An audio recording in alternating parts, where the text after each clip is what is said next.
पंजाब दी नगरी दा मैं प्यासा घर हूँ सिंधड़ी दा।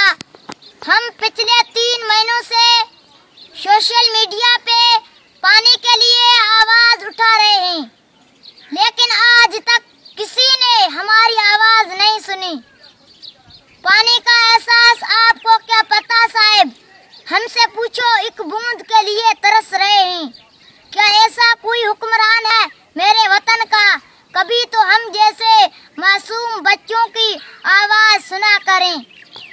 हमारी आवाज आपको सुनाई नहीं दे रही, लेकिन यह आवाज 7वें आसमान तक जाती है। यजीद ने इमाम हुसैन अलैहिस्सलाम का पानी बंद किया था और आज हमारे हुक्मरानों ने हमारा पानी बंद किया है।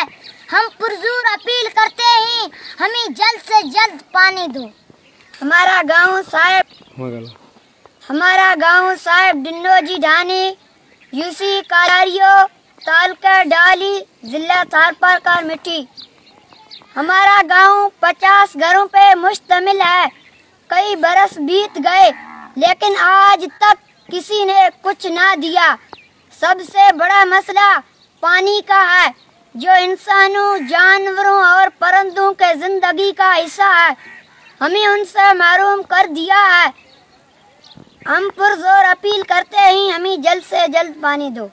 हम 12 किलोमीटर पानी के लिए जाते हैं, लेकिन वहाँ पानी नहीं मिलता है। अब हमारा जीना पानी के बगैर बहुत मुश्किल बन गया है। कोई तो ऐसा मेरे वतन का हुक्मरान होगा जो हमारी फरियाद सुने। हम पुरजोर अपील करते हैं, हमें जल्द से जल्द पानी दो।